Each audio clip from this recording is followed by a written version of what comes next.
By the way, Ramzi, you're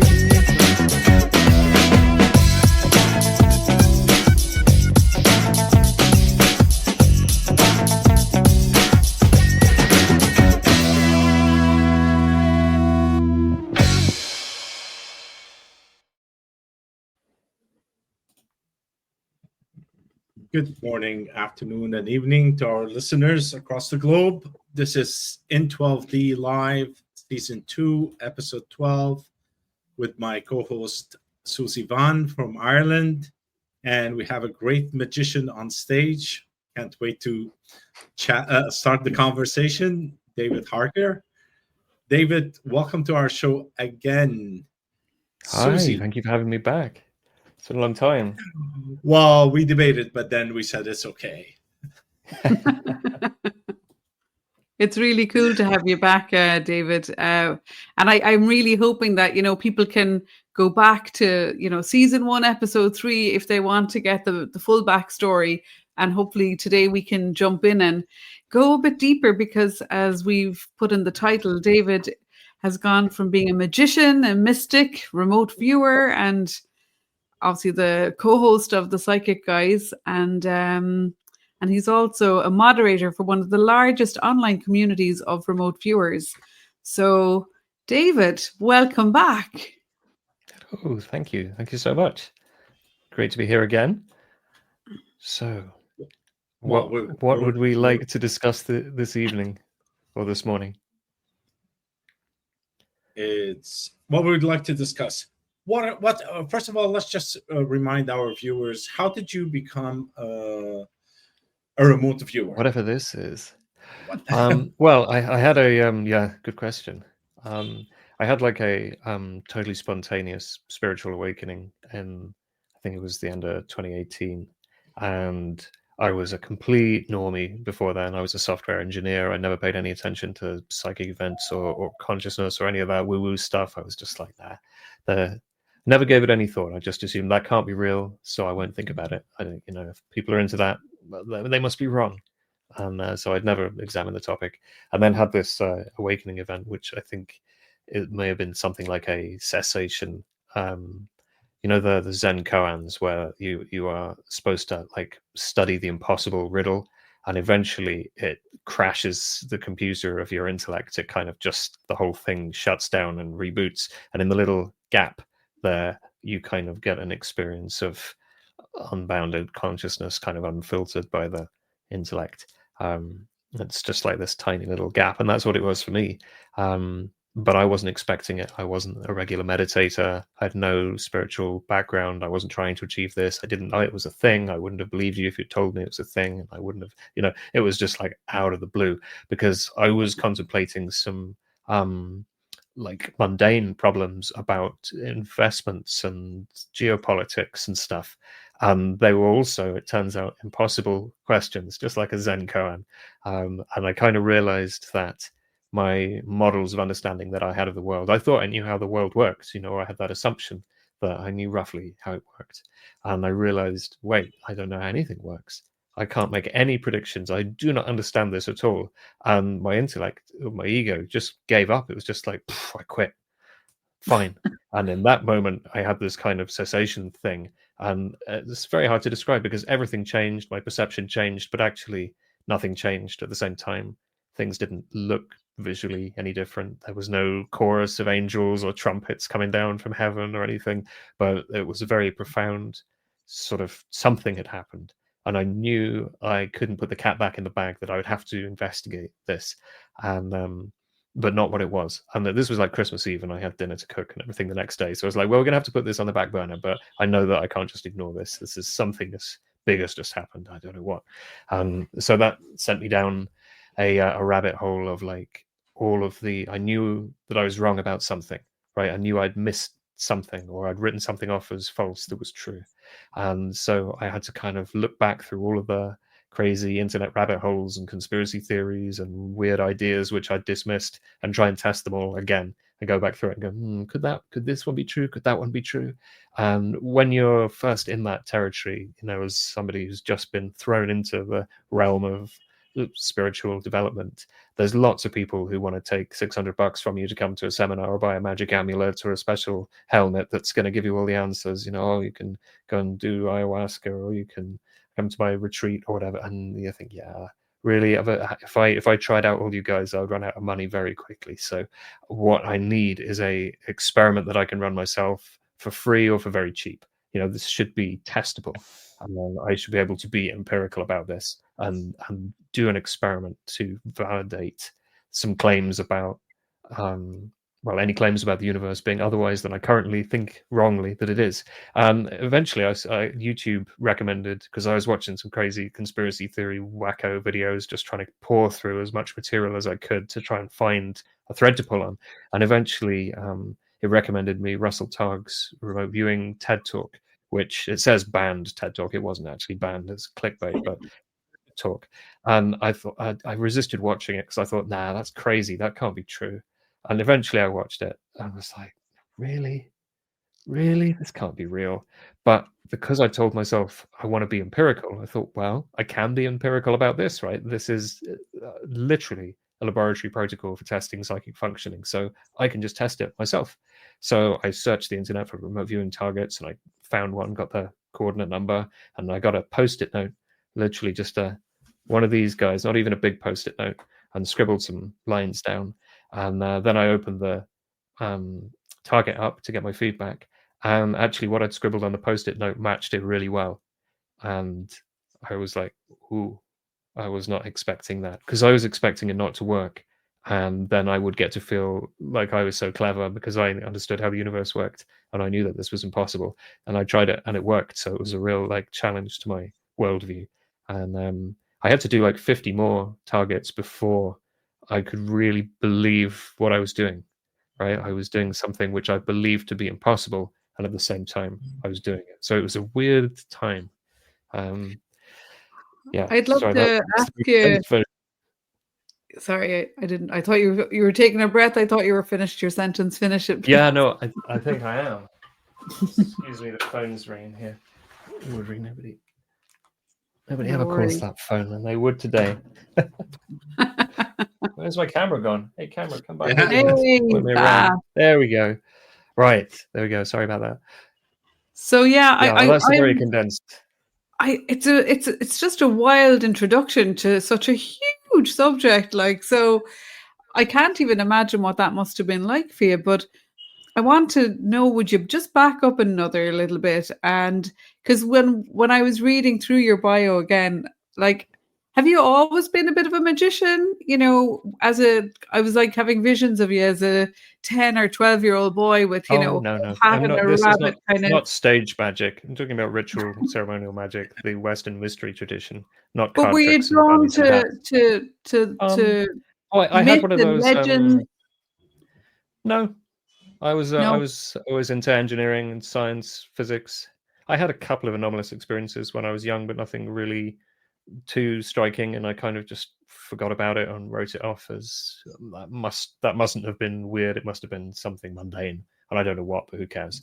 Or I was just a kid scaring myself or whatever, So I had a couple of out-of-body experiences and some sort of presences felt about the place, and which I eventually told to go away, and they did, and I never thought anything more about it, And it's easy, of course, to look back at that from a materialist, reductionist point of view and go, well, it's all in your imagination, which is what I'd done, prior to thinking roughly there was more going on there. The can of worms opened. Was that about 10 years ago? How long ago was that? It was 2018, so okay, about seven years ago or something. Wow, what a wild journey. Yeah, well, I tried various kind of spiritual practices to see what would suit somebody lazy like me, and various things from the Western tradition, and Hermeticism in particular kind of resonated with me. So that was kind of the path that I went down in parallel with training as a remote viewer. And they go together really nicely, because when you're doing remote viewing training, you're always working blind to the target, right? You describe something about which you have no information. And so if you're right, it was definitely because you were being psychic. There was definitely some kind of anomalous information transfer, because when you're really right, there's no way that this could be happening by chance. It's just too good. So when that process isn't working, it actually gives you a kind of red flag to say there's something going on in your consciousness that you need to examine. There's something wrong here. Like around the beginning of the COVID lockdown here in the UK, there were lots of people getting hospitalized. And if you got hospitalized, there was quite a good chance that you'd end up dying in hospital. There was lots of people who were very, very afraid. And myself and some other viewers, not all other viewers, but some other viewers I know had this dip in performance, like just suddenly missing all our targets. And it coincided with like the time that the maximum peak of hospitalizations was happening. Which only worked out later because I made a spreadsheet of all my training results to see, like, why am I missing all my targets? What's going on here? And looking at my own emotions and how long since I last practiced and the phase of the moon and whatever else. And I thought, actually, this is kind of the broader this is society. This is like the psychic noise of everybody around me that's kind of crowding out. And at the beginning of the Russia's invasion of Ukraine as well, there was a lot of strong feelings, and I think it kind of woke up the latent Cold War terror of generations past that lived through the Cold War and had that constant threat of annihilation. That latent fear kind of woke up in a lot of people. So there was a ton of psychic noise and fear kind of rumbling about on the ether then. So yeah. But this noise doesn't really affect your viewing. It's present. You can feel it. Well, it did affect my viewing. Also, remote viewers can pick up on the content of thought that is not base reality. If you really strongly believe something, and you're invested in that as an idea.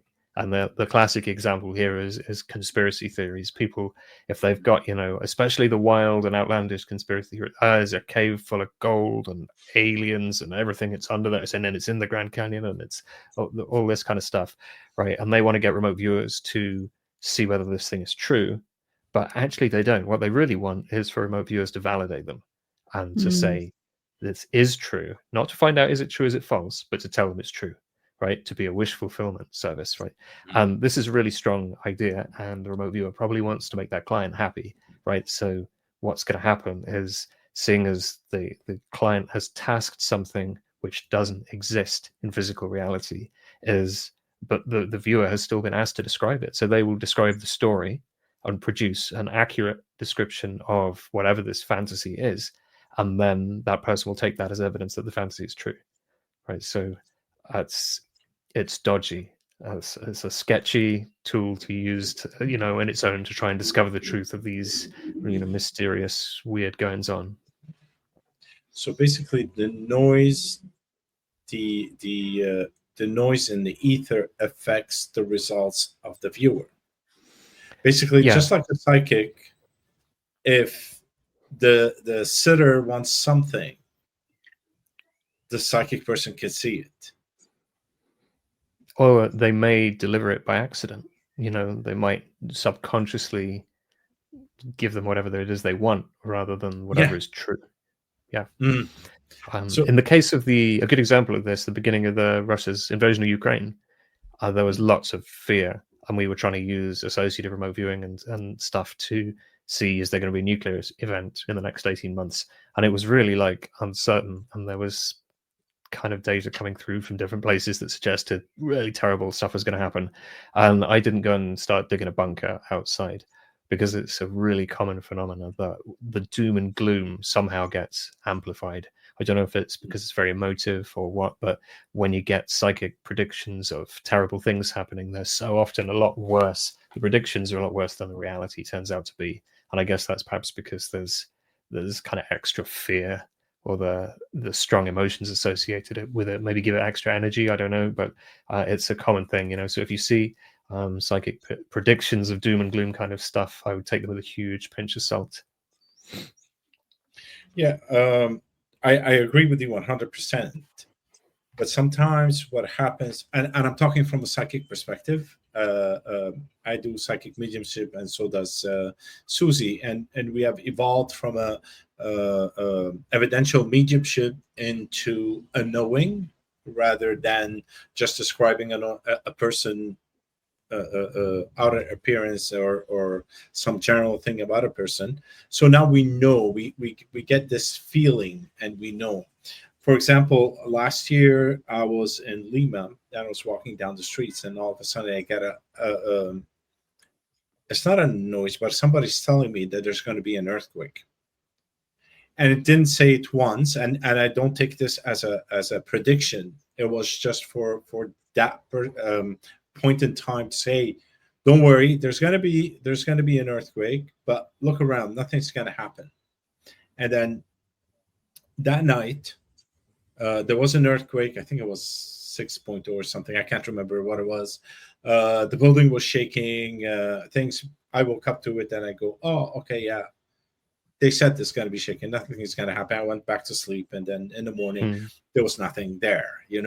So that type of messages, it comes in a very strong vibration. Yeah, that's a different phenomenon, I think, from what I'm talking about, where people are deliberately going looking for this thing or that thing, and there's somebody who's worried, am I going to get blown up by Russian nukes? So they write down a tasking, the remote viewer will perceive as they're going to be a nuclear blah blah blah, and then they send it to people and they get the data back, and they're doing all this stuff.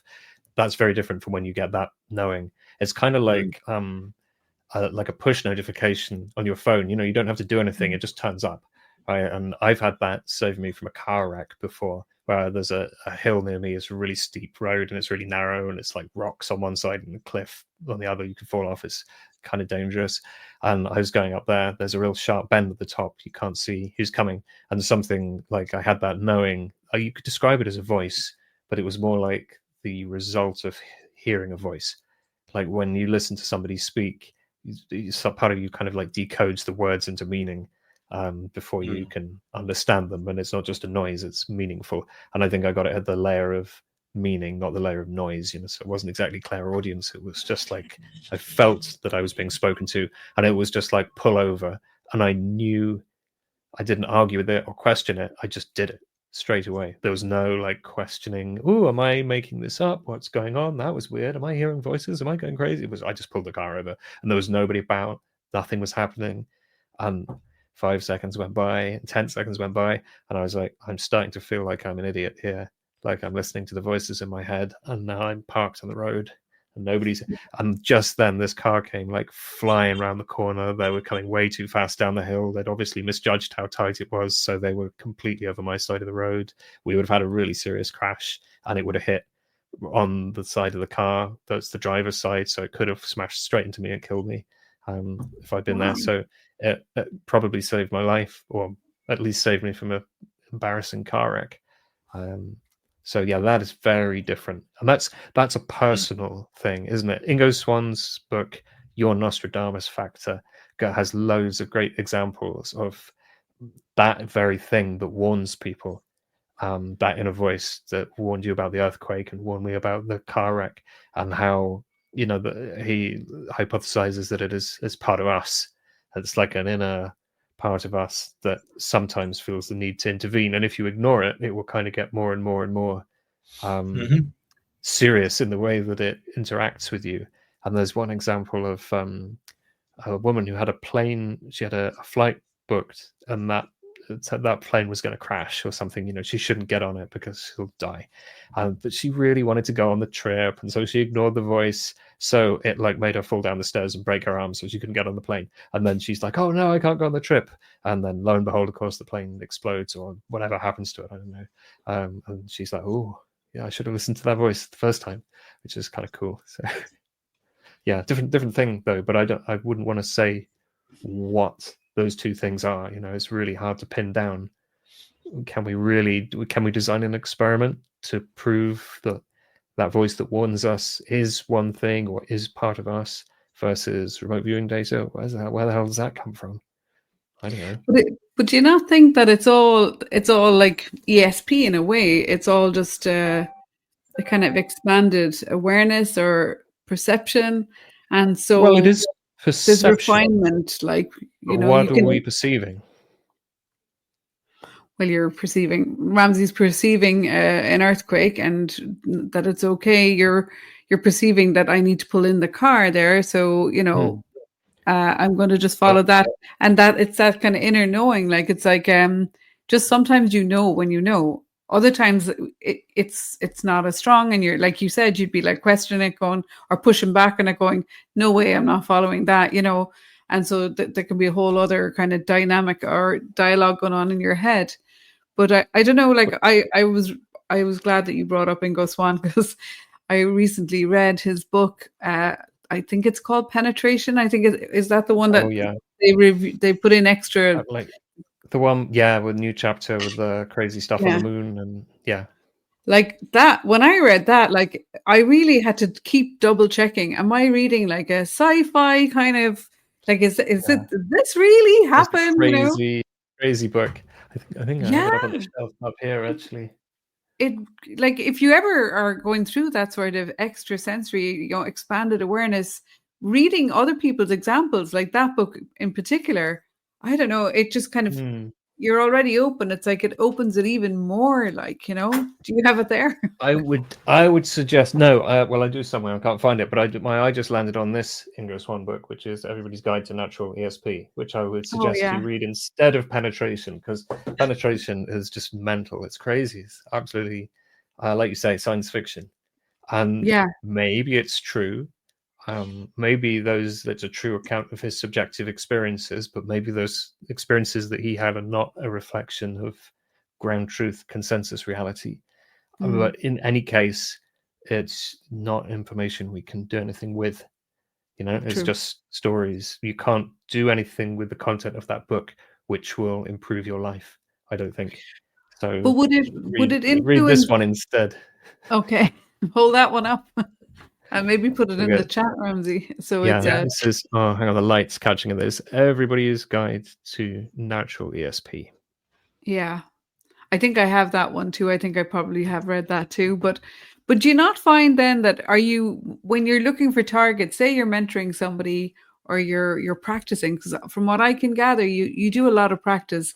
It's sort of like a muscle. It's like going to the gym. You're always doing targets, not always Oh for yeah, work, I but mean, I within was groups. psychic as a brick before this, you know. Cool. Margie says, great book. I open that one all the time. Aha. I have never finished reading it actually, but I also do open it all the time. It's got some really great stuff in. But yeah, my So question was, where we are, yeah. would that inspire you to, like, if you're setting targets for somebody you're mentoring or for a group or something like that? Because I know when we met you at the Science and Consciousness conference, you know, you set targets for us, you know, for groups of people to have a go.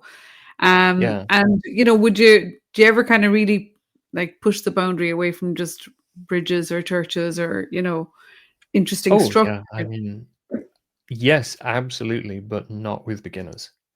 Oh, There's okay. a kind of progression of stuff which is easy to get. At first, you know, it's kind of like learning your ABCs or learning to draw as a kid or learning to play a musical instrument, right? You just got to start with the basics and do the things that you can do as a beginner, get good at those, and then build on that foundation. It's not helpful to jump into really complex stuff because you haven't developed the skills and the vocabulary and the stamina and everything. It's too much. And you might get some stuff right and you might have some really interesting, cool experiences, but it's going to be sloppy and it's going to be not very repeatable. You know, you'll have these amazing standout sessions which are really great, and I'm speaking from my personal experience here because I didn't get tuition at first. I just tried to teach myself with free stuff off the internet for the first 2 years, and you can go a long way with that, but at the same time I had lots of gaps and I hadn't built strong foundations by doing the hard work. You know, like if you're learning piano, actually you got to play your scales and arpeggios. You can't just jump straight into playing all the fun pieces. You need to practice and teach your fingers how to work and your mind and do a bit of theory, and you need those foundations, right? And I neglected those myself, so I had to go back to basics after a couple of years when I decided, actually I do want to pursue this and I do want to get world class at it and see how far I can take this skill. So that was the point when I go, right, I will get some tuition and I will do what my teacher tells me to do, and we will see what the result is.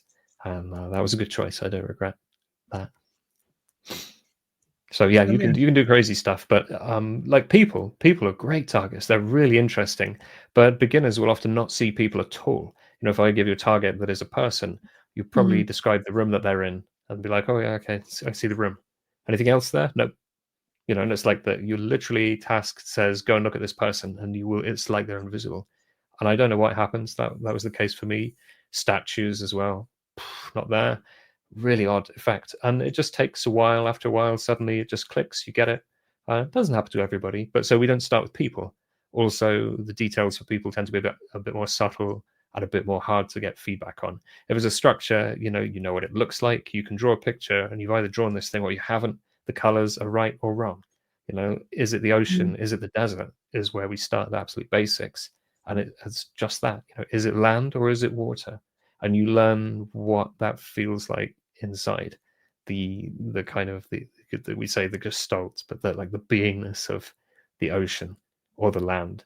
And usually we feel those feelings at the same time as we're using the language for them, so we're not really used to just feeling the feeling of it on its own, and we don't always recognize it, and we don't necessarily know where in our awareness to look to get that. Everybody gets it in different ways, and different. Some people will hear words, some people will just know, some people will get kinesthetic or visual impressions, and it's all that psychic part of us communicating with the conscious mind in different ways. So yeah, you kind of start with a really easy, really clear, really easy to feedback things where you can. It's super easy to see, was I right, was I wrong? Because it's kind of like, little babies, they can't use their fingers properly, and they wave their arms about, they hit themselves in the head. My favorite one, my oldest daughter, when she was little, like kids love to clap when they learn to clap when they're really little, and it's so much fun, and they're just there, yay, and you can clap, and they'll clap back. And once she was lying in her like baby bed thing, and I went over and was clapping to her, and she clapped back, but she clapped with her feet and looked down and went, the hell? And then did it with her hands. It was like, oh yeah, it's these ones, like, because the wiring isn't quite mature yet, and so learning to access psychic information by using remote viewing as a training method anyway is like that. It's like establishing new kind of neural pathways. But I know you went on to develop like what you refer to as cowboy or RV, like that's that was a quick version, like, isn't it? Or is that for somebody who's more experienced, I'm guessing? Yeah. This is, it's not a method. There's so many different remote viewing methods. Everybody invents another method and gives it an acronym, and it's like, hey, I have solved all these problems and you should learn my method. It's better than their method. All of them are lists of questions or ways of asking yourself questions, answering them, and writing the answer down. And it's just different questions. Asked in a different order, and different methods work for different people, and they got different styles and stuff. It's fine. It's like different martial arts. They'll all teach you how to fight, but they'll have different focuses, different priorities, and you should pick one and just study it, master it. Don't try and learn 10 all at the same time, right? And don't try and reinvent the wheel. Just find one and do it. So I didn't want to say, here's a new method, you should learn my method, right? Because we don't need another one. We have enough. So Cowboy originally started off as myself and my colleague from the Psychic Guys podcast, Josh. We both do a bit of ceremonial magic, chaos magic, and other kind of fun Western traditions, which involve a bit of summoning deities and demons and things, and all that fun jazz. And we thought, the blind protocol within remote viewing, why don't we combine that with this magical practice? So we've got somebody like an operator, a practitioner, who's going to call up something that they can have a conversation with, but they don't know what it is. So that there's nothing from their imagination or their knowledge which is going to pollute the conversation. And you're just going to get whatever you get, and we'll see what happened. And it worked great. So we started that, that was the origin. We hadn't intended to end up with this ballooning out into a methodological thing. And then, at some point you're speaking with something, I don't know, was it a fictional character, a deity, human, anything you have a conversation with, right? And well, we want some other information that this person doesn't have. And we thought, well, hang on, we're remote viewers, we're trained, we know how to do this, we'll just go and get it. We don't need to get some paper out. So we did that, and I need some more information. And after a while, it kind of became more like, how can we use all the skills that we've learned in our remote viewing practice? How can we use them without a pen, without paper, without structure? Because we train those things, right? But now, we train them in a very regimented way. You do everything in the same order every time. Everything is very controlled and neatly laid out. And it's done that way partly so that your intellect can switch off. So you're just automatic, just like driving a car, right? And that's really helpful. It's a great training tool. But you build up a lot of muscles, if you like psychic muscles in that process. And once those are strong, you don't need to apply them in the process anymore. And Cowboy RV is just like, okay, you've learned all this stuff. Are you going to sit there doing this rote method without pushing the boundaries of what you can do, or trying to make it quicker, or trying to make it better, or trying to adapt it? Or are we going to start throwing away rules?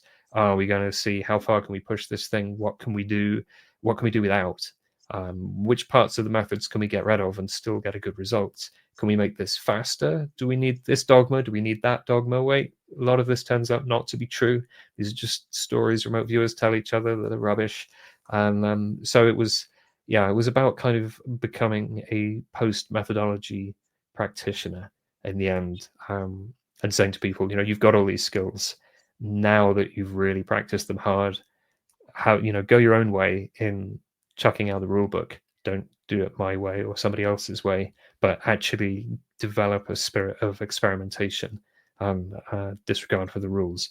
Because, the worst that's going to happen is it won't work. Try something else. So yeah, that was Cowboy, and it was called Cowboy RV because we were doing this on the remote viewing Discord voice chat, and we said to Daz Smith, who's a very experienced remote viewer who's been at it nearly 30 years now, we said, hey, do you want to come and join in with some of this stuff that we're doing? And he was teaching controlled remote viewing at the time, which is practicing it, which is very militaristic. It's out of the US military's program. It's their kind of original training system, and it's a good system and everything, but people get kind of quite rigid within it, and we were trying to break that rigidity. So we said, hey, do you want to come and have a go at this and see what we're doing? And he went, no, I'm not doing any of that cowboy shit. And so that was where its name came from. I'm sorry, are we allowed to swear on this podcast? Yeah. It's too late now. Yeah. That's what he said. So that's how it became Cowboy Remote Viewing, because cool. It was as good a description of it as any. And we were being extremely cavalier in what we were doing. And it was great fun, but it was just absolutely not for beginners, Yeah. It's good to break that. I love that idea. I love that you kind of were exploring it, dropping parts and just seeing what, as you said, the worst that can happen is that it doesn't work. And then you backtrack till it starts working again, I guess. So totally. Sorry, Ramzi. It gives you a better understanding of what the processes are within you and within the systems we use to teach this and stuff. Because all these different remote viewing methods, they're all good, they all work, and they're training systems. So yeah, it's where do we go from there was the question that addressed, I think, or how do we go our own way from there? So yeah, that isn't the method, so you can't learn it. Even though there are manuals out there that'll tell you how to do it, which is fine. Which just I have a question for you. We're talking about all of these ways that you do, but if somebody's new, doesn't know what remote viewing is, what would be the first step to get there? Is it sit down, close your eyes, and try to see where you're going? If you've never done this before, or is there a certain process ahead of time to prepare yourself before you enter into a remote viewing vibe, if you want to call it? You can do what's usually called a cool down. So that could be meditation or binaural beats or whatever kind of relaxation exercise. You could do affirmations about the non-physical nature of the human consciousness and awareness to remind yourself that this is a possible thing for you to do and to get into that mindset. You heard of the brainwave states like alpha, beta, gamma, delta, the kind of relaxed or concentrating. Well, the beta brainwave state, that's kind of 20 hertz and up. I think it's about there. That's a bit faster than the alpha. Alpha is like relaxing couch potato. It's very relaxed and kind of open. That's a good state to start in. Theta is very good, but that's more kind of a bit of a drooling, almost trance-like state. That's more of a shamanic place. Delta happens when you're asleep, but it also happens with really good psychic work. And gamma is seen in really experienced meditators, and that's an indicator of sort of some big consciousness-y stuff happening, whatever consciousess-y stuff is. And you get spikes of delta and gamma at the same time, so asleep and enlightened simultaneously going on in remote viewers. There's interesting stuff, but the one state I haven't mentioned, which you should avoid, is the beta state. Beta state is the state you use for preparing your taxes and for working out difficult intellectual problems, right? And this state you must not be in. So by whatever means, get out of it. Yeah, I think that's the 14 to 30 hertz, isn't it? Yeah, that sounds about right. Yeah. Yeah. I think people draw the boundaries a little bit differently. I can't remember where they are, but yeah, don't be in the beta state.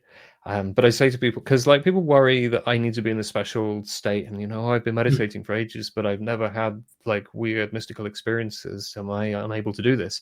And no, you're totally able to do this. Everybody is, or really very nearly everybody is able to do this to some extent. Maybe some people have more of a natural aptitude. They can take it further, but everybody can get results which will show them personally, give them some personal evidence. There's a real effect here. Something is going on. You can run this experiment for yourself for free, and you can produce direct evidence of real serious ESP that you are doing yourself. In like my first session took 30 seconds, and it was on a post-it note. Like it is not. It doesn't have to be complicated. And I did no cool down for that. But I wasn't, engaged in a really intellectual beta mode of thought. I've been sitting there watching Russell Targ on YouTube going, nah, no way, fine, I'll try it. Though it wasn't intellectualizing. So yeah, just relax. If you've ever sat in front of the TV, then you have entered the sufficient altered state of consciousness to, that's it, just chilling out. That's it. That's all you need. And yeah, you can use altered states of consciousness. Those are good, but you don't need them. Just be relaxed. They're happening anyway. Just ask yourself. Yeah, exactly. Like we're almost. I can't say I'm thinking about this too hard. I'm not treating you guys like doing my taxes, right? So I'm probably like in an alpha state now, just because we're relaxing. We're having a nice conversation. It's not an intellectual task. I don't think, is it? So that's how easy it is. So yeah, you can do that stuff if you want. You don't have to. I want to know something. I'm fascinated at the moment about dreaming, right? And I've been reading a lot and kind of playing with, like lucid dreaming, dream planning, dream yoga, sleep yoga, bardo yoga. I've been kind of just I wouldn't say studying, that's a bit of a stretch, but just kind of perusing, having a little read here and there, and trying to remember when I go to sleep some of the stuff that I read. Oh yeah, look at your hands, and know that you're lucid when you look at your hands when you're dreaming. But and I've had intermittent kind of results. Like I'm not results oriented. I'm just kind of more curious than anything else. But I'm curious about whether when you're doing your remote viewing as a practice regularly and as a professional, does that affect you in your dream state too? Like does stuff happen in the dreams? Does information come, or are you just blacked out? I've had weird dreams occasionally and intermittently. I'll have a dream that is actually probably an astral projection, or a dream where I get some important information. But I think that's a consequence of the kind of walk in the spiritual path. I say walking as if it's a choice. getting thrown down the spiritual mountain, whatever, or up it. I think it's a consequence of me being where I am, just in my spiritual state of being, that happens. I don't think remote viewing has caused it for me. It does kind of open you up if you go from nothing and you're not doing other spiritual practices. Remote viewing, because you're concentrating so hard on the parts of your awareness that are kind of extrasensory, right, and non-local, you're kind of forcing that avenue open a bit, if you want, and it can kind of open people up, and then they can have frightening experiences where they kind of come into contact with the weird, freaky, scary things that are out there in the psychic space suddenly, and it's a big shock because remote viewing as a field comes from this very like buttoned down laboratory background, which deliberately threw away all the mysticism, it threw away all of the spirituality, and it actually got rid of all of the things which would normally serve as preparation and safeguards that would prepare somebody who developed these skills to not freak out when they encounter that stuff, right? So as a discipline, it's not enough to learn remote viewing, because it will kind of blow the doors open sometimes with enough practice, and then you'll start seeing astral entities and having weird stuff happen, and you just have no way to deal with it. So I think it's a good idea to, at the very least, have a meditation practice, hopefully have some kind of spiritual tradition. I mean, I'm not saying like go and join an ashram or something. You don't need to be a real devotee of this thing or that thing, but to just have some kind of spiritual grounding and awareness and do some practices, try and start healing your trauma, do the work, do the boring work, do the personal development work, because remote viewing will take you into that kind of territory without any context and any grounding, and it can people can get in trouble doing that. So sorry, I can't speak exactly to dreams, because I had like a really hardcore meditation practice and was doing all kinds of other stuff when I started remote viewing, so I couldn't say that there was a causal thing. But with the variations in the amount of practice that I've done, I don't think it's correlated with my occasional weird nighttime experiences. But I don't know. Interesting question. I think Dale Graff is like super into dream stuff and precognitive dreams, so he might be worth looking up. Oh yeah, defo. Ramzi, sorry, you have a burning question. I can feel it psychically. He's forgotten what it is now. Like, yes. Squirrel, What was it? No, I was wondering if since now there's a lot of emphasis on contact and UFOs, and I think they're called now UAPs and so on. Have you been contacted to remote view that, or have you done your own investigation into it? And what could you tell us over the years? I have been tasked a few times to look at stuff like that, and I don't know why, but I'm quite skeptical, and even overly skeptical maybe, of a lot of the beliefs that persist around the phenomenon, right? Because obviously something is happening. Lots of perfectly rational, skeptical people who are really embarrassed to talk about having these experiences and didn't want to and are not into the woo-woo at all are having experiences that are really disrupting their lives, and like something is going on here. And sometimes it happens with multiple witnesses and they all agree roughly on what they saw, and something's happening here, right? But the idea that it is little green men in flying saucers, the materialist explanation, doesn't work. The idea that because they are seen to be moving in an unnatural manner, they must be an aircraft, therefore, that's not really supported by evidence. It's just an assumption, right? Because it is an aircraft, which it isn't, it must have a pilot and occupants, which it doesn't. There are things that go on all over the earth, in the sky and in the ocean and in the other planes of existence, which look really weird.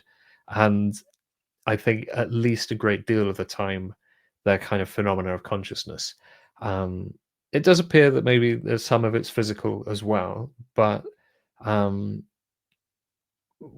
memorable one that I viewed was the formation of a really famous crop circle, and I cannot remember the name of this one. It was one in the UK, and there's some like shaky camcorder VHS video from, and this was taken before anybody had like After Effects on their laptop and could just fake these videos really easily, you know, so it's kind of a little bit more plausible like that. And there's just lights flying around in the field, and you see the crops kind of going underneath, you know, there's no the thing isn't like landing and squishing them or something. You just see the crops collapse in a pattern, and it's like, if it's fake, it's a really good one for its time, and it's kind of a mystery. So I was tasked that, and I got a whole bunch of stuff about, basically it was kind of like a priestess kind of figure.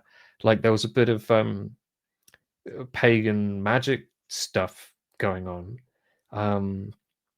And that same woman, like I drew the sketch of her, and I was talking to another viewer about it, and she said, "Oh shit, I was doing another one of these things in this area. I got the same woman in mind." And like, I don't know who she is, but there's some kind of like folk magic-y thing associated with, you know, crop circles in the UK. It's its own thing, and I think there's lots of the strange stuff going on there. Right? There's the only guy who's ever been convicted of criminal damage or whatever it is for making them. He said sometimes he felt like compelled to go out and do it, you know, that he just felt a need, like, oh, tonight's the night, and he was inspired to do it by some kind of force outside of himself. He wasn't, you know, sitting there going, oh, won't this be funny, let's come up with some good ideas. He was like, oh no, tonight I've got to go out, I've got to do it. And this is, you know, he was sort of guided by some unseen force to do this. And I think I've kind of described something of that unseen force in those remote viewing sessions. I don't have them to hand, I'm afraid, so it'll take me a little while to dig them out. But so that's an example of like, there's lights flying around in the air, there's weird stuff happening on the ground, people are going, it's little green men in tin cans flying about with special magic engines made of physics and molecules and stuff. And then my remote viewing data and others are saying there's this whole other strand to this stuff going on. And I'm not saying there aren't any weird anomalous craft in the sky. There probably are. But if we look back at historical accounts of interaction with the phenomena in the 40s and the 50s, when the aliens come, they're wearing like those glass fish bowls on their heads, and they're wearing jumpsuits, you know, like, oh, hello, we're from Mars and we're from Venus and stuff.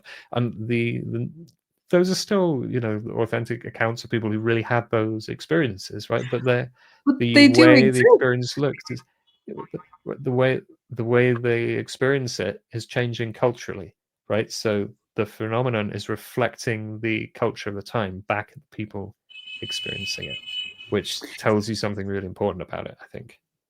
I think though, David, like there's a few layers to this.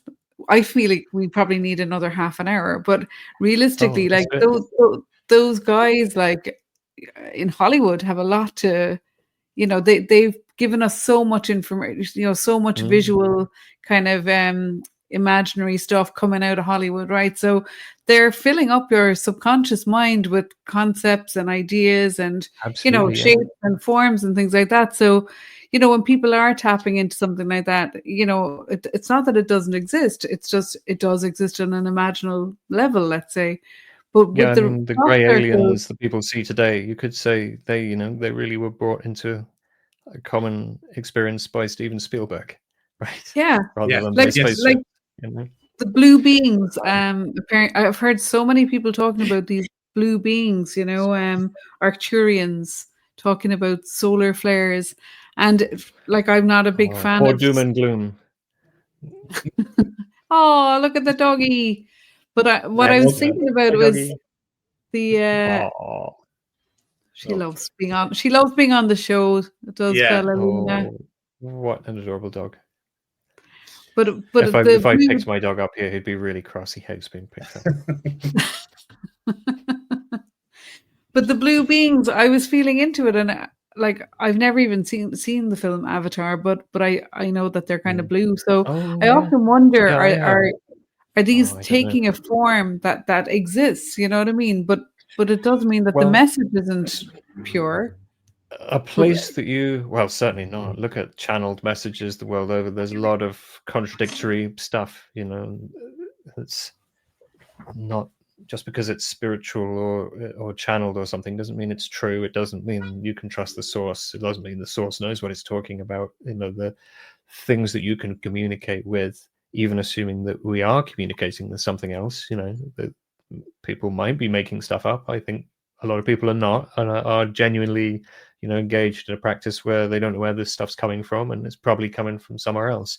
But it's kind of like people, right? They're extremely variable, and some of them are scumbags, and some of them know a lot less than they think they do, and some of them really want to help you out, but haven't got a lot of time. And some of them don't even speak your language, and are just concerned with other things, and you have nothing in common. And you ask them for help, and they'll be like, "Ooh, I can only really answer in terms that are not terribly useful." Yeah. And some of them want to frighten you, because when people have a strong emotional reaction, it allows them to be manipulated, and some of them do want to mess with people, which is certainly relates to the UFO, the alien abduction experience. One thing that I have remote viewed in quite some detail is this idea of I don't know if it's your astral body or energy body or some kind of non-physical part of you is what is being taken.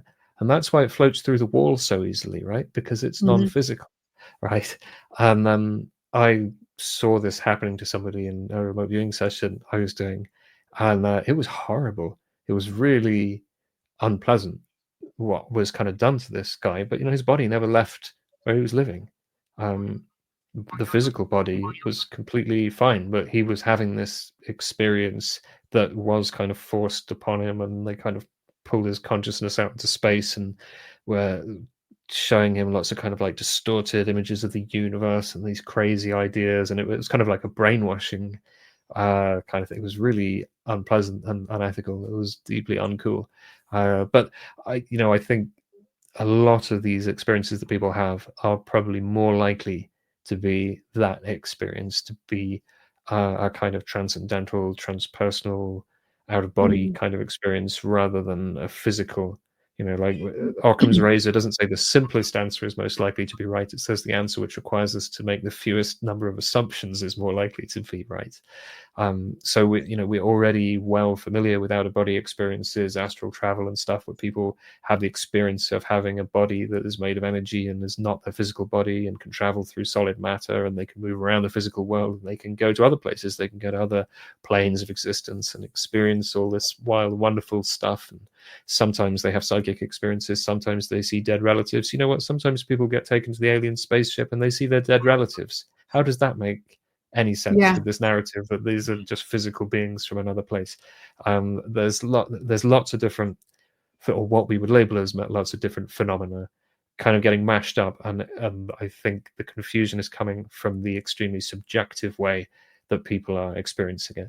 Because just going back to the astral entities, astral parasites, which are not doing this, they're really basic. They're like mosquitoes or something. They're just a minor irritation that you have to kind of learn to deal with when you get out into this territory. And those things want to frighten people and spin them a good story.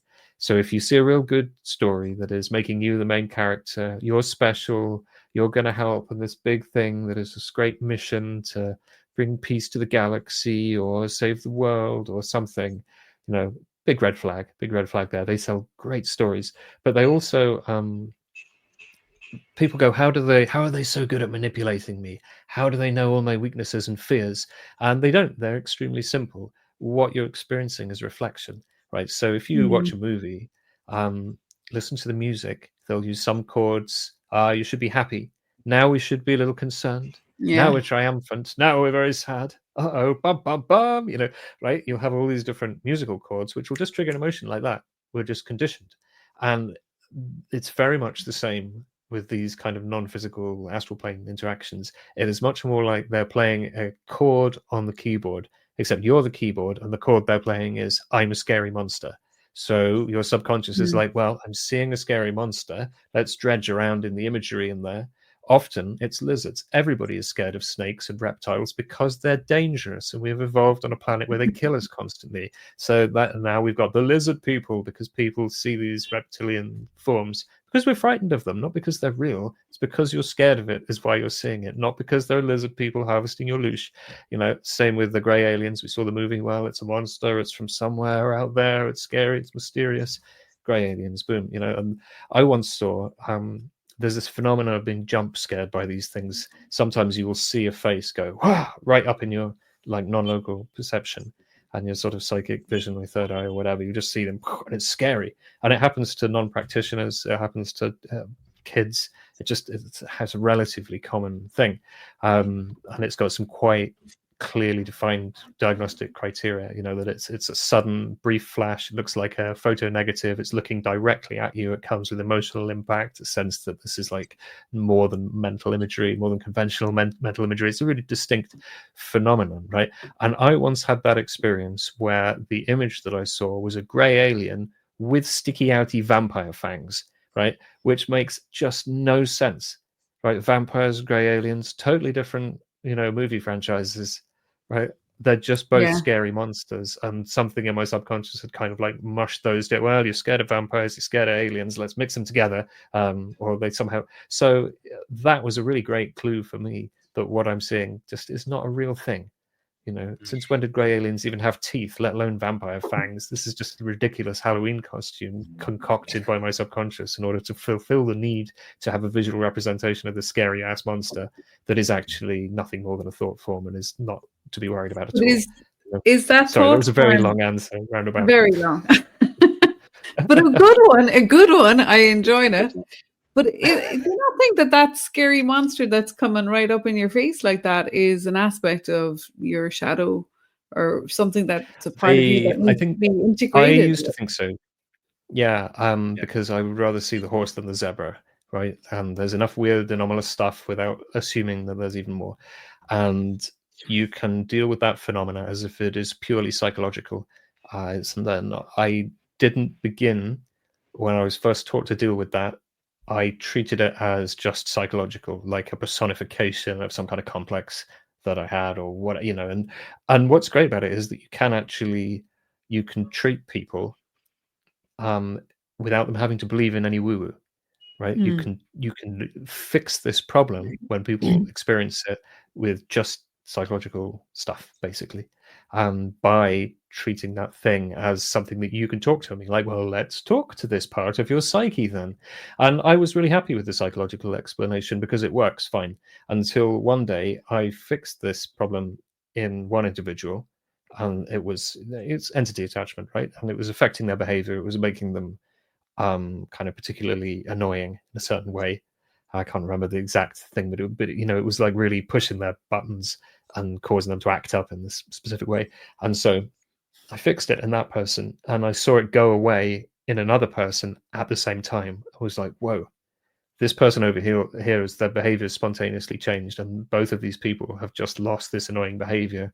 And, you know, the other person didn't know that this healing was going on. There was no, and, you know, so that was the point when I was kind of forced to go, maybe these are transpersonal in nature. So I now look at them. If your shadow is kind of like a stack of pancakes, you know, that you have a trauma, and then that trauma attracts more traumas, and you kind of get these core beliefs about, you know, I'm always late, I'm not worthy of love, whatever it is, and it attracts this, you know, you end up with a stack. These entities kind of get in between, and whatever their shtick is, whatever their, you know, because they have a story. They're not proper beings. They're not like you and I.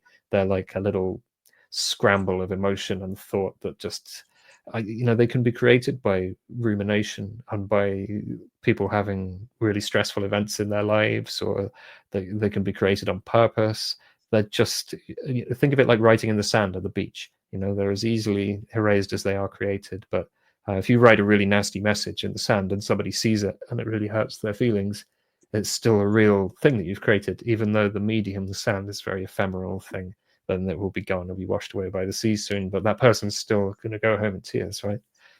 So even though these things are not substantial in themselves, they can have a real impact on people, because whatever the story, the basis of the emotional complaint or pattern that is the kind of knot which holds these things together, has some kind of resonance with us. That's why they're there. It's like sympathetic resonance, you know. If you get two tuning forks that are the same note, if you ring one, the other one will start to ring. and our mental shadow, subconscious trauma content will kind of resonate with these things, and they'll just go and kind of magnet together. So when you start doing the shadow work and going through picking off the pancakes in your stack of traumas and crap, you uncover these things, and they go, "Whoa, I'm a scary monster," and you go, "Jesus Christ, what was that?" And you go to your teacher, and they go, "Yeah, okay, let's do this thing." So that is my best understanding of how that stuff works. I have to interject for a sec. We have a couple of questions online. Oh, cool. What's your thought on the drone invasion that occurred a few months ago? Oh, that was interesting. I didn't get tasked to remote view it, and unfortunately, everybody was really interested in it. So, if we're talking, hey, this news article is cool, about these drones, what do you think about this? Hey, can you do this blind remote viewing task for me, by the way? Everyone's going to be thinking, oh, no, it's the drones. And my feeling was that it was more a human thing than a extraterrestrial breakaway civilization or whatever kind of thing. I think there would be it fits with what people perceive that it could be China or Russia, probably China. They're very good at drones, showing off its absurd military supremacy, and the United States absolutely not wanting to admit quite how much its airspace is being violated beyond its control. That's a possibility. And little bits of remote viewing that were done it, not under very good conditions, sometimes not under blind conditions. It looked like human military kind of thing. So not hobbyists flying drones, not aliens, some kind of military secret geopolitical goings on that were a little bit opaque. I'm afraid I haven't seen it identified in great detail. I think they're human technology. They weren't sort of magic flying saucer wibbly wobbly things. They were drones with propellers, and people were hearing propeller noises, I think, when they were going over. They were quiet, but they weren't silent, or they weren't going like whoa whoa whoa whoa, whoa. They sounded like drones with propellers on. So yeah, I thought they heard "We're here to save you." That was a joke. Another question: do you find if you have a headache, can you see better in remote viewing? That happened to me. Yeah. I don't really get headaches, so I don't know. But I would say if you've got something that is distracting your intellectual mind, that can actually help. Especially, if you're thinking, I'm sick, I got a headache, or I got a cold, or I got the flu, I'm really tired or something. First of all, it gives you an excuse to fail. So you stop caring about succeeding. And attachment to results is the number one way to fail and not get the results, right? Margie's just said I get headaches when it's too much data, and yeah, I've had headaches caused by remote viewing targets and too much data and stuff. But do they act? Is there something specific about a headache which makes remote viewing better? I don't think so. No, I think maybe it's a knock-on effect of it. So maybe if you had a toothache or a broken bone or something, you might find a similar increase. I don't know. David, what's the big noise that you were talking about in remote viewing before we went live? Sorry, didn't see there's another question. We'll go back to the question. Yeah, sure. Sorry, no, wrong. Don't we have control over where our astral body travel and over what happened to it? No. That's the last question. Sometimes. Oh yeah, one more. Sometimes, but not always. Yeah. I mean, if you learn astral projection, you learn to move it around, right? But what happens if you just pop out? You don't know what you're doing. You think you're dreaming. Sort of very vulnerable potentially. I think if you're doing it consciously, if you're doing that consciously, you have more control over where you're going. I was studying that at one stage, and it was very clear instructions, a bit like the remote viewing of where we were going, and I remember thinking, really, could we not think of a better place than this? Because we were going back to our kitchen to look in the fridge, and I was like, wow, the kitchen fridge, cool. Yeah. But I think it was just to show kind of how it works, but it's got a lot of potential too, the astral work. Well, this has been tried, and there is a way to do this for remote viewing called extended remote viewing, which was this came before controlled remote viewing. And Paul Smith, who's one of the military remote viewers or ex-military remote viewers, said the extended remote viewing is a waste of a good nap, which there's some truth to, because it provides a very immersive visual experience. I've done it twice just to check it out, kick the tires on it, and I could name the target within a couple of minutes of beginning the remote viewing process. I could say what it was and describe, and I was seeing really amazing levels of visual detail. It was great. The problem with it is there's a very long cooldown period to get into a sufficient level of trance.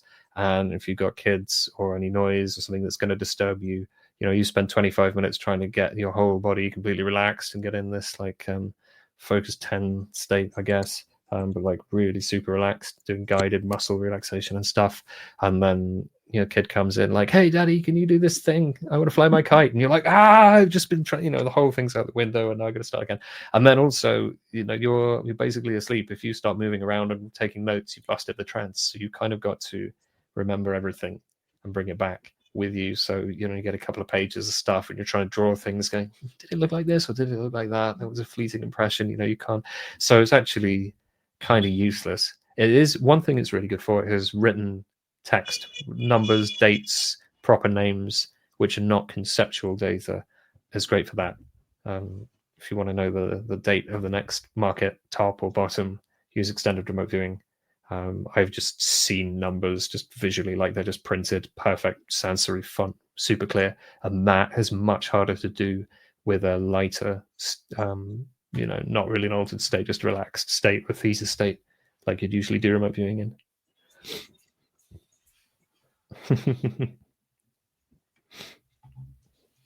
Yeah, Care Bear says, I have twin 3-year-olds. Wow. Yeah, late at night is where it's at. But I'd say the 3-year-olds are probably really good at it. Have you ever given any kids targets? Yeah, like one of my kids asked what I was doing, and I kind of explained in really simple terms. And she was like, "Can I have a go?" I'm like, "Yeah, sure, knock yourself out." And yeah, she did some good little beginner things, and she thought it was pretty fun. And then just went back to Lego. And she occasionally likes to do it, but like I don't try and push it on them. I think from other people I've heard talking about this, kids are brilliant at it because they haven't learned all of the beliefs and untruths that we internalize in the kind of Western education system. They haven't kind of had that crushed out of them yet, and they're very open-minded and they're really great at it, and they don't care. They don't see any great significance to this ability. It doesn't upset any ontological apple carts for them. They're just like, "Oh, cool, okay, what's for dinner?" They don't care, So I guess it'd be quite infuriating teaching children because it's, "Wow, you're so good at this, you could do so much with it," and they're like, "Yeah, I don't want to. I don't give a shit. It's just fun thing that I did. I'm gonna go do make like friendship bracelets now that are of equal importance to me."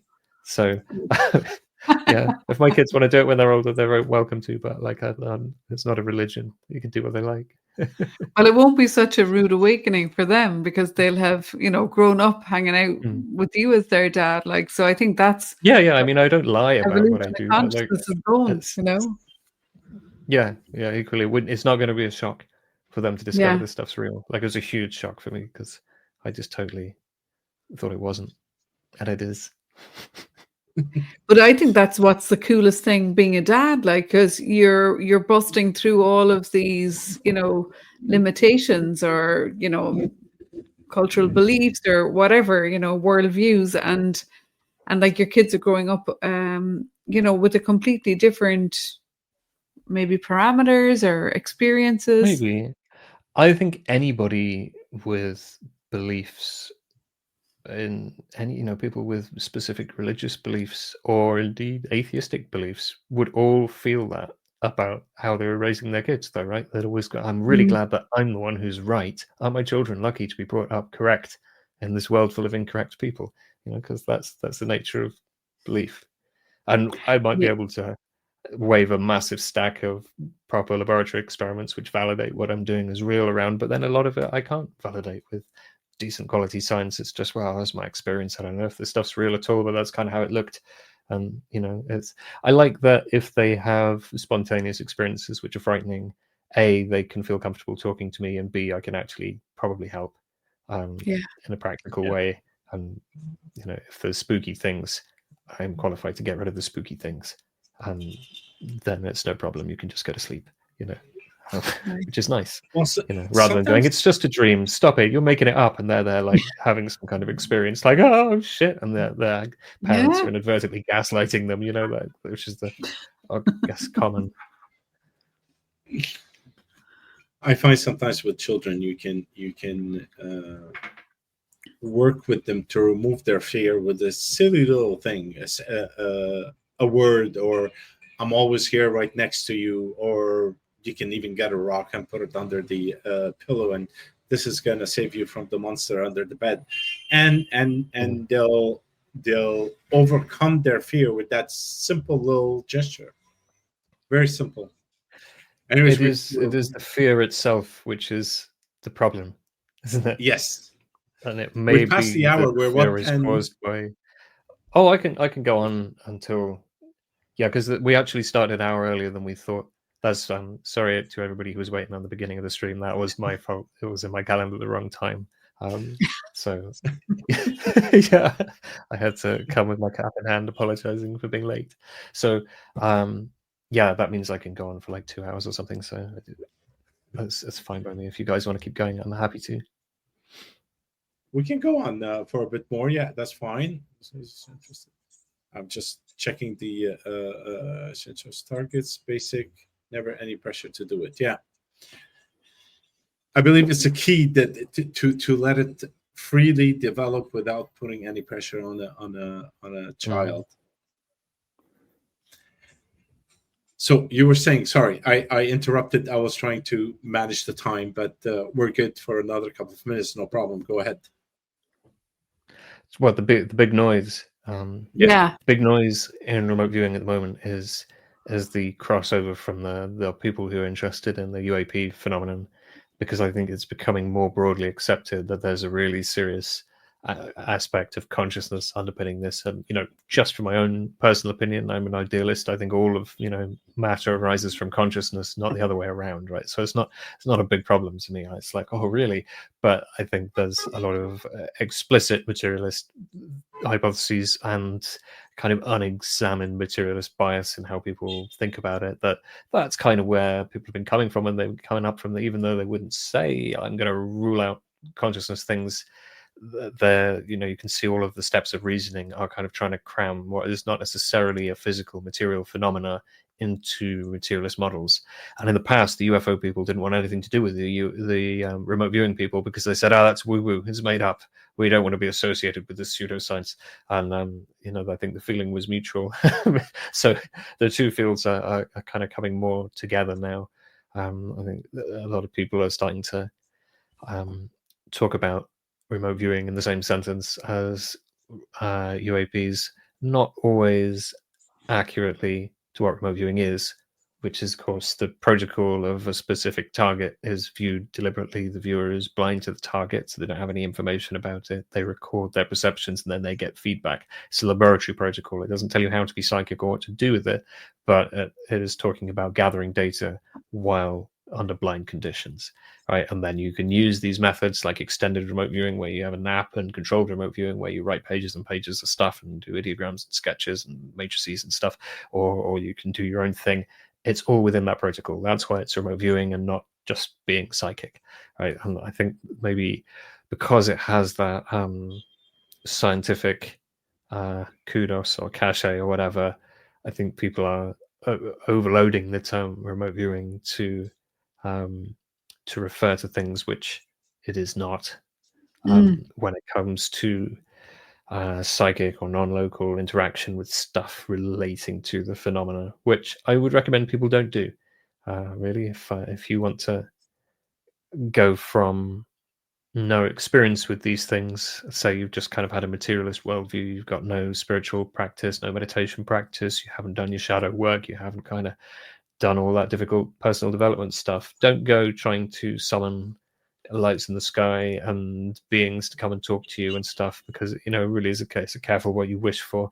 Some people would like to say that oh, it's all positive, the star people are coming to save us, it's all good and there's nothing to worry about, and that's not the case. So I would caution people to kind of treat that like a Ouija board, that you're kind of dialing a random phone number and anybody could pick up, right? So don't trust them. Don't take their word for it. You could be phoning someone in a real bad neighborhood, right? So I think grounding. a word of caution there. It is interesting. Yeah, grounding, definitely. Well, grounding is I the gave key. up wearing shoes when we had the COVID lockdowns here. I was just out in the garden. We had a lovely summer. I was out in the garden all summer barefoot, and then winter came. I didn't want to put shoes back on, and I've got kind of progressively more hobbit-like since then. And now my feet have toughened up. I'm out in like December. I don't think I went out barefoot in January, but I was out in pretty cold weather now. And it's grounding was why I started doing it more regularly, and it's been great. It's so valuable. So like that. But they say touch grass. You should touch grass, like literally go and touch the dirt with your skin, even if that's putting your hand on the ground or on a tree or something. Like go and touch natural physical reality regularly and kind of breathe into that a bit. I could see how people could get totally carried away. Like you can see how, when it's like getting a dopamine hit, I suppose, when you hit a target and you look at your drawing and you're like, oh my God, I got it. Like, and you don't know how you got it really, but it just, you've had some beginners. I don't know either. Definitely. And my other thought I was thinking about when you were talking there is, because I'm reading a lot about morphic resonance and the morphic field, and what do you think about like the idea that there's like a remote viewer's morphic field? You know what I mean? Like there's they say like the more, let's take the 100 monkeys, like the more monkeys that were eating the sweet potatoes or whatever that theory was, I know, in the neighboring islands, they were picking up on it too, and even in lab experiments with rats, they put rats into mazes that were from completely different backgrounds. They weren't linked, like they weren't genetically linked. Rat solves it, then the other ones find it easier to solve. Another thing that I heard about, apparently it is easier when people synthesize new types of crystals, like chemists mixing up stuff to grow different kinds of compounds into crystals. Apparently it's really tricky to do, and when one person's managed it, it's way easier for other people to do it after they've made it happen, which is crazy. I mean, I don't know where that comes from. I just heard somebody saying that. I don't know if it's true, but that's kind of like a non-animal or human, a non-sentient, or seemingly non-sentient from our perspective example of the 100 monkeys. So I mean, this, you can generalize all this stuff into everything arises from consciousness, that the fundamental unit of the quanta that we're playing with are informational, right? That everything is kind of thought as information. This is all God having a dream, if you like. And that is the morphic field, is kind of one manifestation of that, or one way of looking at that. Another phenomenon is that people do not have ideas. Ideas have people. Right, and the ideas will have their time, and two people will invent the same thing at the same time. Two people will write the same weird, specific novel at the same time. Political movements, all sorts of things happen, and it seems like individuals making free will choices and having individual creativity. But actually, I think if you have the inspiration for that story and you don't write it, a few years' time, somebody else will have written it, and you'll see it and be like, I had this exact same idea and I didn't write it.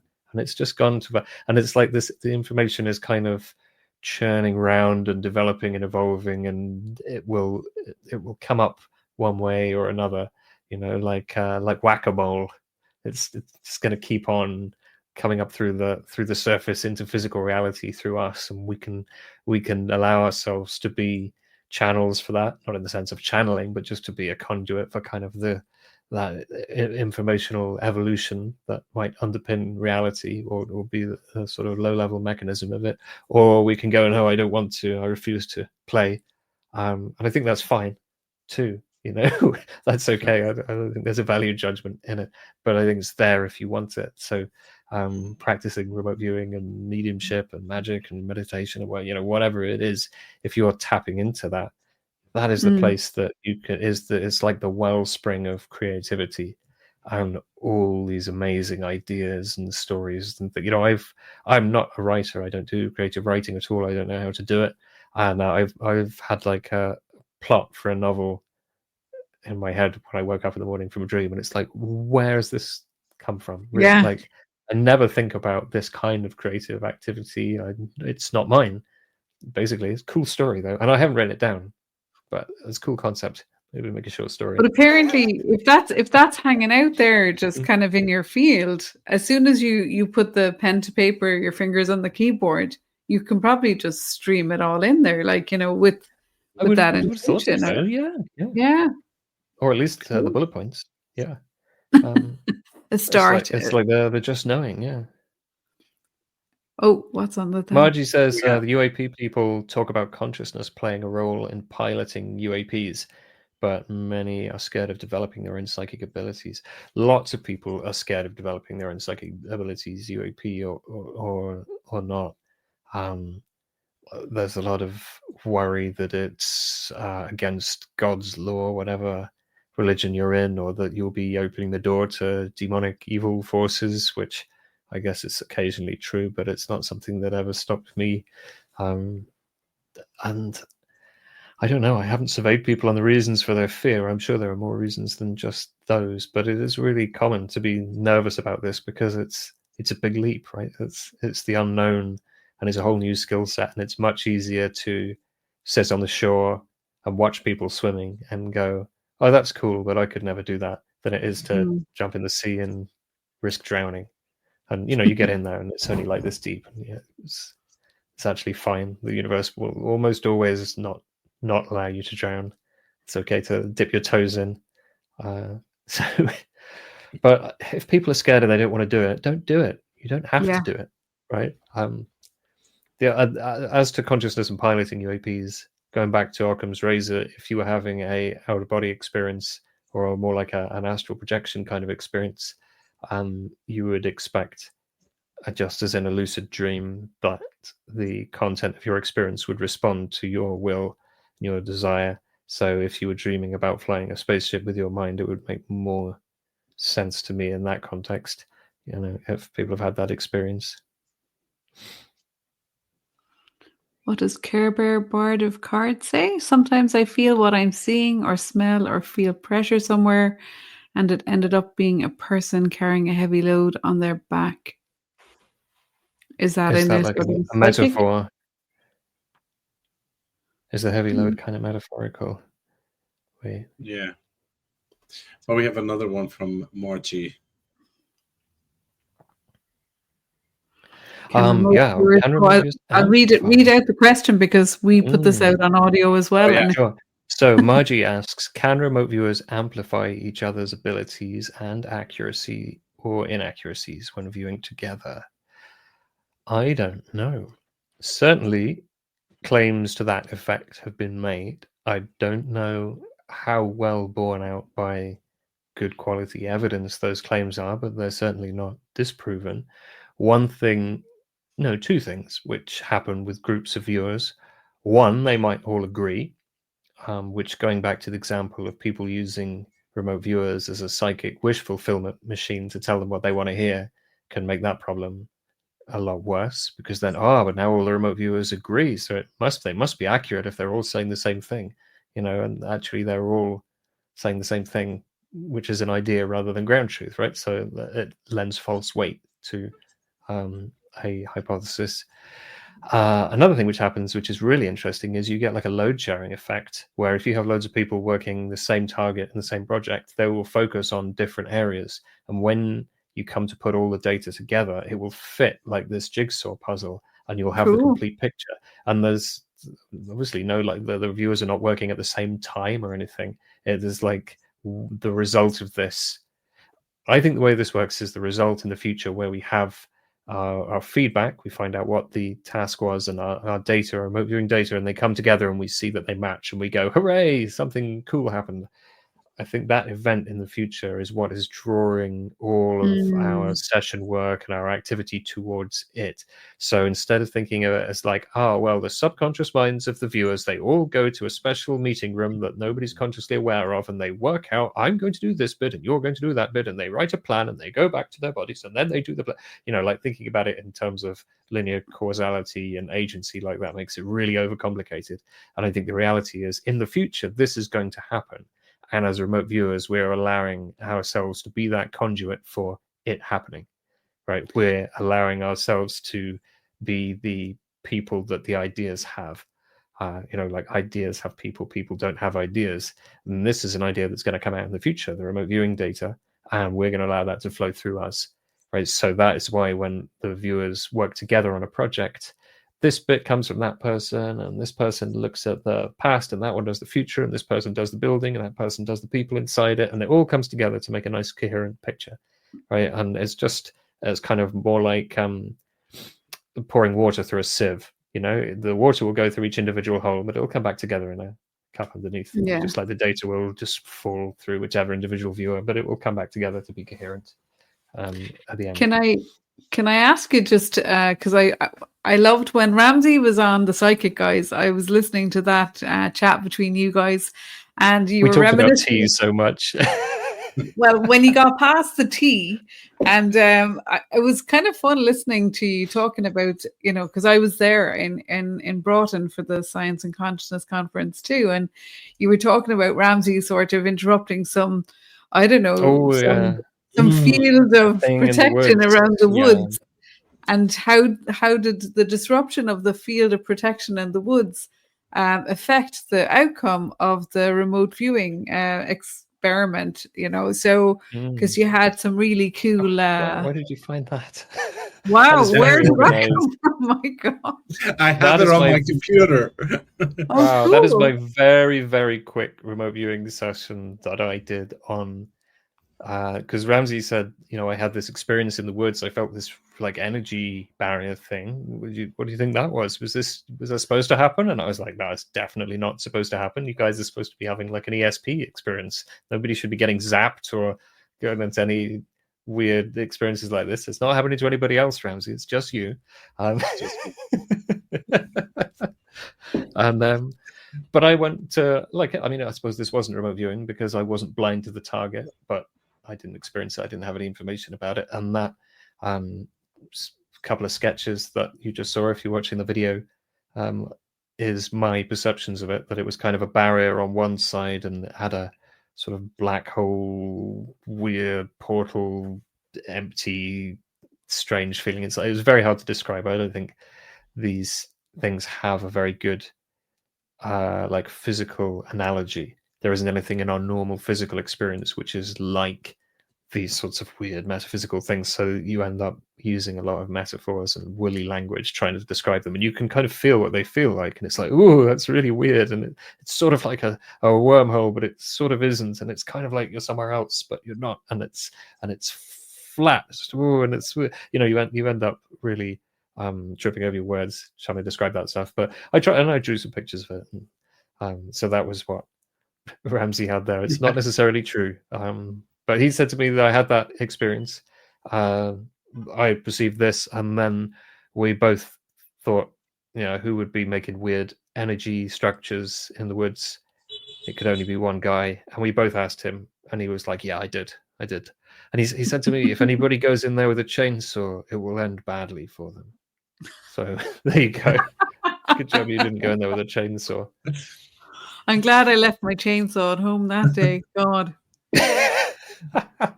Oh, well, oddly, I just didn't bring mine to the conference. Didn't think I'd need it. Fair enough. I guess technically I was holding mine. Yeah. You somehow tripped the tripwire. Yes, I did. Interesting. We're half past the hour. We better wrap it up. Yeah, we better wrap it up. I would like to thank everybody that was live with us. Thank you all for your comments, your questions, and everything. If you want to connect with David, intuitiveops.pro. That's his website, intuitivepops.pro. It's actually in the comments below. And also you can find him on the YouTube at The Psychic Guys. And do check his channel. It's awesome. Love all the interviews that he has, especially mine. And on that note, we'd like to thank you, David, for being with us today. And please well, my God, I lost the chain of thought. But I want to thank you for staying longer for an hour after, because something is happening on my computer, and I don't want it to do any funny stuff before I hang up. Yes, so thank you for staying longer. It's an hour and a half. We really appreciate it. And actually, we'll have you for the third time also. We would love to continue this discussion, because we can talk for another 2 hours, basically. And Suzi and Dave, it's late at your end. Thank you for being with us, and for everybody. Suzi, you have any last word before we go? Well, we've just got another amazing guest coming next week. I believe we've got Luigi coming next week. So maybe we'll pair them up someday, and we'll get Luigi, David, Kathy, and we'll have a right old hoolie on here. Like, who knows? Oh, that'd be good fun. Yeah, nice. It'll be a lot of fun. So yeah, join in next week. And for more fascinating chats. Great chat tonight, David. I really enjoyed it. Thanks a lot. Thank you guys. I've had a great time. Thank you. And do remember to like and subscribe to the podcast so that you don't miss future ones. And on that note, we thank you so much. Have a pleasant morning, afternoon, or evening in your time zone.